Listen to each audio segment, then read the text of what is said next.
பொதுவாகவே சினிமா இண்டஸ்ட்ரியில பொறுத்த வரைக்கும் ஒவ்வொரு இண்டஸ்ட்ரியிலும் ஒரு கைண்ட் ஆஃப் ஜானர் ஆஃப் படத்துல வந்து அவங்க வந்து கிங் அப்படின்ற அது வந்து மலையாளம் பார்த்தா ஒரு மாதிரி ரொம்ப ராவான ரொம்ப ரியலிஸ்டிக்கான படத்துல வந்து மலையாளம் சினிமா வந்து வேற லெவலில் இருக்கும். தெலுங்கு சினிமா வந்து ஒரு பயங்கரமான கமர்ஷியல் ஒரு மாதிரி எப்படி சொல்றதுன்னா நம்ம கனவுக்கு எட்டாவது எல்லாம் வந்து நிறைய படம்லாம் பண்ணுவாங்க தெலுங்கு சினிமா. அது வந்து ரொம்ப கமர்ஷியலா பண்ணுவாங்க. ஸோ சம்டைம்ஸ் வந்து லாஜிக் மிஸ்டேக்ஸ் கூட இருக்கும், அதெல்லாம் நம்ம கண்டுக்கூடாது. ஸோ கனடா ஃபிலிம்ஸ் வந்து எப்படி இருக்கும்னா சம்டைம்ஸ் வந்து இந்த மாதிரி கமர்ஷியலாகவும் அவங்களால ட்ரை பண்ண முடியும். அதே மாதிரி கொஞ்சம் நல்ல கிளாஸான படத்தை வந்து கனடா இண்டஸ்ட்ரியில பண்ணுவாங்க. இதுல வந்து எல்லாமே கலந்து பண்ற ரெண்டே இண்டஸ்ட்ரி தான் இருக்கு. அது வந்து ஒண்ணு ஹிந்தியில வந்து அதெல்லாம் வந்து அப்பாற்பட்டு பண்ணுவாங்க. அந்த ஊர்ல வந்து ஒரு மாதிரி நம்ம இந்த ஆர்ட் ஃபிலிம்னு இருப்போம்ல, ஸோ அதுக்கே ஒரு தனி கேட்டகரியா நிறைய படம் இருக்கும், ஹிந்தி பெங்காலி அப்படி இப்படின்னு சொல்லிட்டு அதுல வந்து ஒரு பயணம் இருக்கும். அதுக்கப்புறம் எல்லா கைண்ட் ஆஃப் ஜானர்ஸ் பண்ற ஒரே ஒரு இண்டஸ்ட்ரி வந்து தமிழ் இண்டஸ்ட்ரி சொல்லிட்டு நம்ம தமிழ் சொல்லுவேன். ஏன் சொன்னா நம்ம வந்து எப்படின்னா நம்ம கிட்ட இருக்கிறத வந்து நம்ம எப்படி சொல்றது, நம்ம கூட இருக்கிறவங்க அருமை வந்து கூட இருக்கும்போது தெரியாது, விட்டு போனதான் தெரியும் அப்படின்ற மாதிரி மத்த இண்டஸ்ட்ரியில இருக்கிறதுலாம் நம்ம பயணமா பண்ணுவோம். ஆனா இங்க ஆர்ட் ஃபிலிமும் இருக்கு, கமர்ஷியல் ஃபிலிமும் இருக்கு, கிளாஸ் ஃபிலிமும் இருக்கு, அப்புறம் கல்ட் கிளாசிக்கான நிறைய படங்களும் இருக்குன்னு போது அந்த வரிசையில் கொட்டுக்காளி இவ்வளவு மூச்சு விடாம பேசிட்டு இருக்கு அப்படின்ற மாதிரி சொல்லலாம். ஏன்னா இந்த விஷயம்லாம் நம்மளுக்கு தெரியணும் அப்படின்ற மாதிரி எனக்கு தோணுது.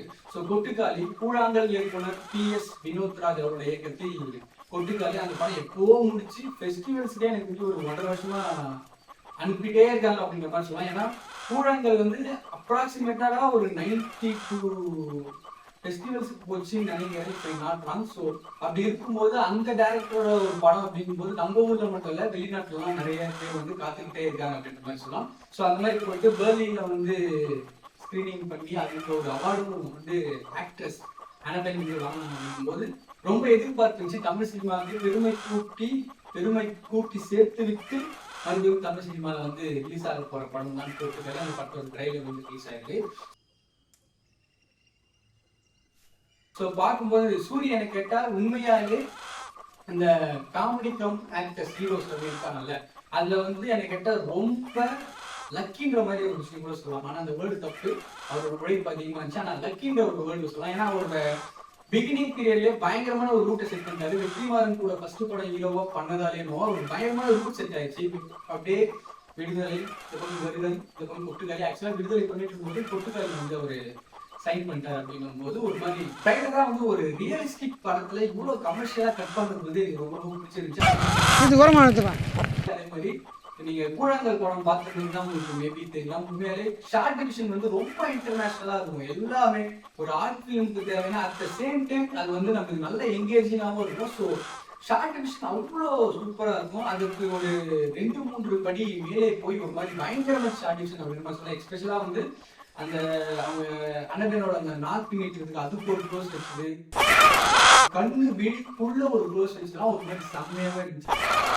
அதே மாதிரி சூரியன் வந்து அந்த வண்டியில வந்து ஒருத்தர் போலீஸ் இருந்துச்சு இவ்வளோ ரியலிஸ்டிக்கா அவர் சொல்லும் போது அது வந்து ஆக்சுவலா நடிச்ச மாதிரியே தெரியல, உண்மையிலே யாரும் மாட்டினாங்க, அது வந்து கேப்சர் பண்ண மாதிரி தான் இருந்துச்சு. என்ன 2 பேரும் சேர்த்து ஏற்றிக்கோங்க.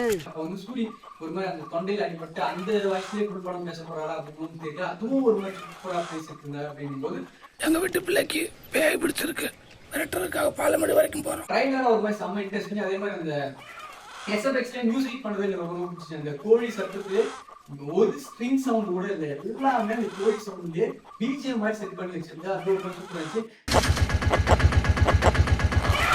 ட்ரைலர் ஃபாஸ்டாக இந்த சைடு SFX அந்த சவுண்டும் வந்து ஃபாஸ்டாக இருந்துச்சு.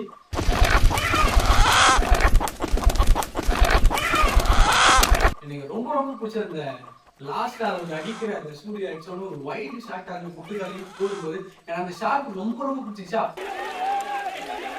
அப்படியே அந்த ஷாட் அப்படியே வச்சுட்டாங்க, அடிச்சுட்டே இருக்காங்க. அப்புறம் அந்த அடுத்த ஷாட் வந்து சூரிய ஏதோ கத்துறாரு சொல்லும்போது